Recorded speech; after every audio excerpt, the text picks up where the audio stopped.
መጽሐፍ ቅዱስ ስለ ባሎች ኃላፊነት ምን ይላል? ትዳር የእግዚአብሔር የመጀመሪያው ኢንስቲትዩሽን እንደሆነ መጽሐፍ ቅዱስ ይናገራል። ከትዳር በፊት የተፈጠሩ ምንም ኢንስቲትዩሽኖች የሉም። ሌሎች ኢንስቲትዩሽኖች ሁሉ የተፈጠሩት ከትዳር በኋላ ነው። ግን የመጀመሪያው ተቋም ነው።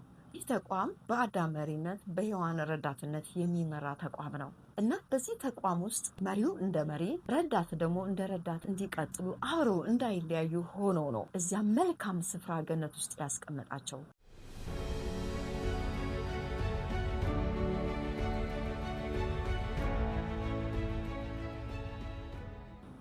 ጤና ይስጥልኝ ፕሮግራማችንን ተከታታዮች እንደምን ሰነበታችሁ? ይህ የጥበብ ጎጆ የተሰኘው ፕሮግራም ነው። በዚህ ፕሮግራም እንደተለመደው ቤተሰባዊ ነክ ጉዳዮችን፣ ማህበራዊ ነክ ጉዳዮችን እንዲሁም ቤተሰብን ማህበረሰብን ይጠቅማል ይበጃል የምንላቸውን ሀሳቦች ይዘን የምንቀርብበት ፕሮግራም ነው። አብራችሁ እንድትቆዩ ይህን ቤት ሰብስክራይብ፣ ላይክ እና ሼር በማድረግ እንድታግዙን እየጠየቅኳችሁ ለዛሬ ይዤላችሁ የቀረብኩት ፕሮግራም ባሎች ኃላፊነታቸውን እንዴት መወጣት እንዳለባቸው መጽሐፍ ቅዱስ ስለ ባሎች ኃላፊነት ምን ይላል? መጽሐፍ ቅዱሳዊ የሆነው ባል ደግሞ ትዳሩን፣ ቤቱን፣ ልጆቹን እንዴት መምራት አለበት በሚል ሐሳብ ነው። እንግዲህ ትዳር የእግዚአብሔር የመጀመሪያው ኢንስቲትዩሽን እንደሆነ መጽሐፍ ቅዱስ ይናገራል። ከትዳር በፊት የተፈጠሩ ምንም ኢንስቲትዩሽኖች የሉም። ሌሎች ኢንስቲትዩሽኖች ሁሉ የተፈጠሩት ከትዳር በኋላ ነው። ትዳር ግን የመጀመሪያው ተቋም ነው። ይህ ተቋም በአዳም መሪነት በሔዋን ረዳትነት የሚመራ ተቋም ነው እና በዚህ ተቋም ውስጥ መሪው እንደ መሪ ረዳት ደግሞ እንደ ረዳት እንዲቀጥሉ አብረው እንዳይለያዩ ሆኖ ነው እዚያ መልካም ስፍራ ገነት ውስጥ ያስቀመጣቸው እግዚአብሔር። ነገር ግን በምን ምክንያት እንደሆነ ባይታወቅም አዳምና ሔዋን ለየብቻ ነበሩ። ሔዋን ብቻዋን ነበረች፣ አዳም በራሱ ሌላ ስፍራ ነበረ። ለስራ ሄዶ ሊሆን ይችላል። ነገር ግን እባብ መጣና ሔዋንን ነበር ያዋራት። የማይገባ ሰክሬት የሆነው ምስጢር ሔዋን ለእባብ አሳልፋ ሰጠች። ከዚያ በኋላ ሔዋንን መቃወም ሲችል ባሏ ተቀበለ፣ በላ ያንን። እግዚአብሔር ግን መጥቶ የጠየቀው ማንን ነው? ሔዋንን አልጠየቃትም። አዳም ወዴት ነህ ነው ያለው። የተፈለገው አዳም ነው። ለምን? ኃላፊነት የተሰጠው ለአዳም ስለሆነ። አዳም ወዴት ነህ? አያችሁ? አዳም ግን ተሰወረ። ለምን? አወቀ። ራሱን አትንካ የተባለውን ነገር እንደነካ አወቀ። ይሄ ምን ነው የሚያሳየው? በትዳር ውስጥ ኃላፊነት የተሰጠው ለባል ነው። ቤቱን የማስተዳደር፣ የመምራት፣ ልጆቹን የማስተዳደር ኤቭሪቲንግ በትዳር ውስጥ ያለውን ነገር በበላይነት እንዲመራ የተሰጠው ለባል ነው። ዛሬ ላይ ግን እነዚህ ነገሮች ቀርቶ ሚስቶች ቤታቸውን ይመራሉ። ኢቭን ባሎች ቤታቸው ቁጭ ብሎ ሚስቶቻቸውን አረብ ሀገር ሄደሽ ሰርተሽ ገንዘብ ልከሽልኝ እንኖር የሚሉ ባሎች ቁጥር እየጨመረ ወይም ደግሞ ከአረብ ውጭ በሌላውም ዓለም ሀገራት የሚኖሩ ሴቶች ባሎችን ያገባቸዋል በራሳቸው ገንዘብ። ይሄ እግዚአብሔር ከሰጠው የተፈጥሮ ሕግ ተቃራኒ ነው። ለዚህ ነው ጥፋትም እየበረታ የመጣው እና ኃላፊነትን መውሰድ፣ ኃላፊነትን መወጣት የአዳም ፈንታ ነው ወይም የባል ፈንታ ነው። ባል ወደ ትዳር ውስጥ ከመግባቱ በፊት በእድገቱም ይሁን በአካባቢው ባል ኃላፊነት እንደሚሰማው ቤቱን ማስተዳደር እንዳለበት፣ ራሱን ማብቃት እንዳለበት ቀድሞ ነው ራሱን ማዘጋጀት ያለበት። ወደ ትዳር ከገባ ወዲህ ደግሞ ይህን ኃላፊነት ወስዶ በተገቢ ሁኔታ አክት ማድረግ ነው ያለበት። ሚስት ደግሞ በረዳትነት በሚያስፈልገው ነገር ሁሉ ከጎኑ በመቆም በማገዝ አብሮ በመተጋገዝ የሚሄዱበት። ይህንን ስላችሁ ደግሞ ባል ኃላፊነት አለበት ሚስት ኃላፊነት የለባትም ማለት አይደለም። አለባት፣ ትልቅ ኃላፊነት ነው ያለባት።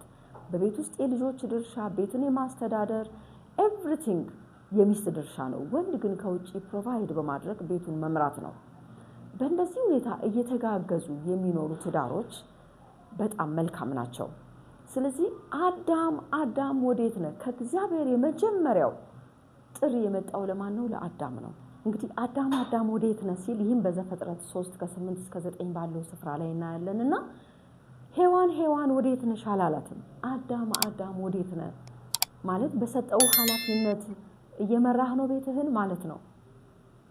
እዛ ጋር ግን ሔዋን አዳምን ኢንፍሉዌንስ ስታደርገው እናያለን። ያልተገባውን ነገር ያልተባለውን ነገር እንዲያደርግ ስታስገድደውና እሱም ለሷ ሲገዛላት እናያለን። ለምን? ለመብላት ይጣፍጣል ስለተባለ። እንደዚሁ ሌላው ደግሞ ባሎች አሁንም ከእግዚአብሔር የተሰጣቸውን ኃላፊነት የሚከውኑ እንጂ የሚወቅሱ መሆን የለባቸው። አትብላ ያልኩህን ዛፍ ፍሬ በላህን ብሎ ሲለው አንተ የሰጠኸኝ ሴት እንደዚህ ክስ ነው የጀመረው። ከመክሰስ ይልቅ ግን መጀመሪያ መወጣት የነበረበት የራሱን ድርሻ ራሱ ነው። አልታዘዝንም፣ አልተጻፈም። ይሄ ነገር እንደዚህ ተብሎ አልተጻፈም። መንፈሳዊ ኃላፊነት የተሰጠው ለአዳም እንጂ ማህበራዊ ኃላፊነት አልተሰጠውም። ሴቶች ብዙ ጊዜ በማህበራዊ ነገር አክቲቭ ነን። ወንዶች ግን በመንፈሳዊ ነገር ጠንካራ መሆን፣ ቤታቸውን የመምራት፣ በጸሎት የመበርታት፣ በእግዚአብሔር ቃል የመበርታት የወንዶች ኃላፊነት ነው እንጂ ሰበብ አይደለም። ለምን ተነግሮታል። መጀመሪያውን መመሪያ የተቀበለው አዳም ነው። የተነገረውም አዳም ነው። እንደውም ሔዋንን ስትሰጠው ስሙን እንኳን እንዲያወጣላት ኃላፊነት የተሰጠው ለአዳም ነው እንጂ ለሔዋን አይደለም። ሔዋን የብዙዎች እናት ነች ብሎ ነው ያወጣው። ስለዚህ ባሎች በሚስቶቻቸው ላይ መልካም ቃል እንዲያወጡ እንጂ ክስ አይደለም፣ ለክስ አይደለም የጠራው። ስለዚህ ኃላፊነትን በተገቢ ሁኔታ የሚወጣ ባል ሚስቱን አይከሳትም።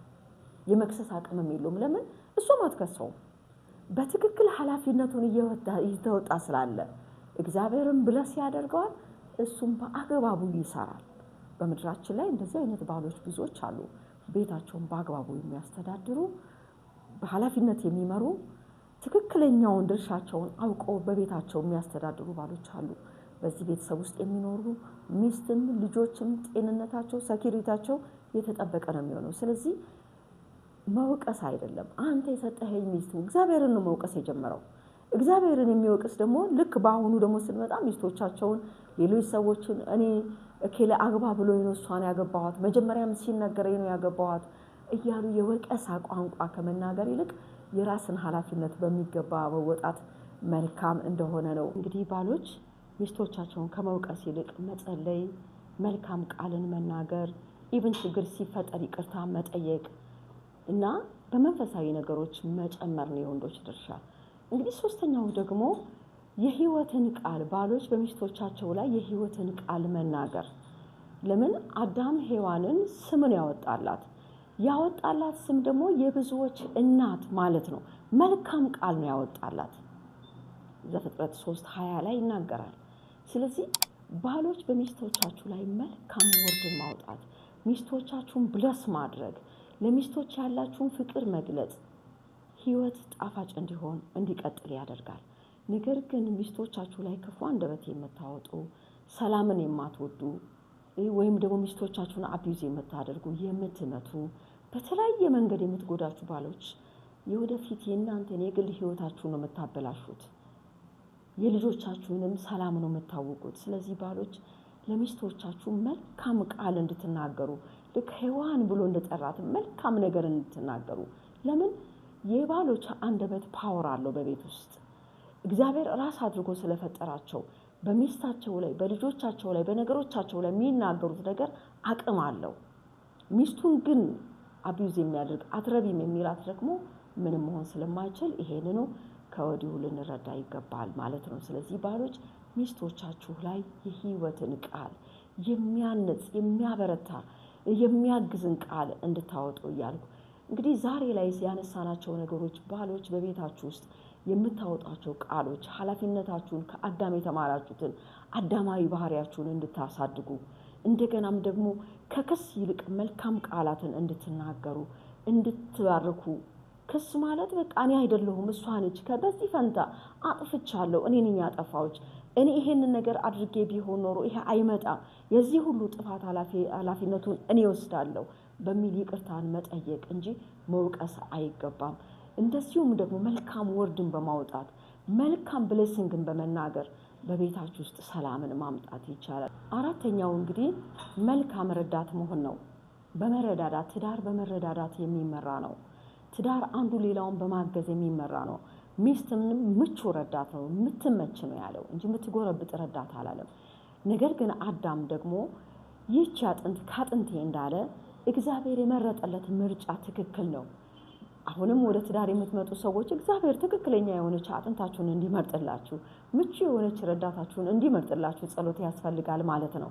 ይህ ማለት ረዳት ማለት አንዱ ባንዱ ላይ ጫና ማሳደር ማለት ሳይሆን ሚዛናዊ በሆነ መልኩ እርስ በርስ የሚረዳዱ ማለት ነው።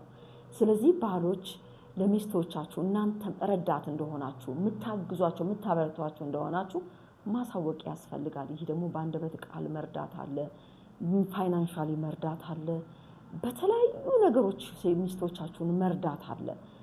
ስለዚህ ልጆች ይመጣሉ። በልጆች ዙሪያ አብራችሁ በምትኖሩበት ነገር ሁሉ እየተረዳዳችሁ የምትቀጥሉት ተቋም ነው። ነገር ግን ይሄንን ምቹ የሆነ መረዳዳትን ወደ ህይወታችሁ እንዲመጣ ያላገባችሁ እንግዲህ ከእግዚአብሔር ዘንድ ምቹ ረዳትን እግዚአብሔር እንዲሰጣችሁ ጠይቁ። በትዳር ውስጥም ያላችሁ ደግሞ ራሳችሁን ምቹ ለማድረግ አዘጋጁ። በዚህ ሁሉ እንግዲህ ትዳራችሁ ያማረ የሰመረ እንዲሆን እንድትበረቱ ነገሮቻችሁ ያማረ እንዲሆኑ እላለሁ። መልካም ቆይታ። ለዛሬ ያለኝ ፕሮግራም ይሄ ነው። ባሎች ለሚስቶቻችሁ ኃላፊነታችሁን የምትወጡ በቤታችሁ እንደገናም ደግሞ ክሪቲሳይዝ ወይም የምትወቅሱ ሳትሆኑ የምትባርኩ፣ ሌላው ደግሞ የህይወት ቃልን በእነሱ ላይ የምትናገሩ ምቹ ረዳቶች፣ የምትረዱ ሚዛናዊ የሆነ እርዳታን የምታደርጉ ባሎች እንድትሆኑ በሚል ነው። ይህንን ቤት ሰብስክራይብ፣ ላይክ እና ሼር በማድረግ እንድታግዙን እላለሁ። መልካም ቆይታ።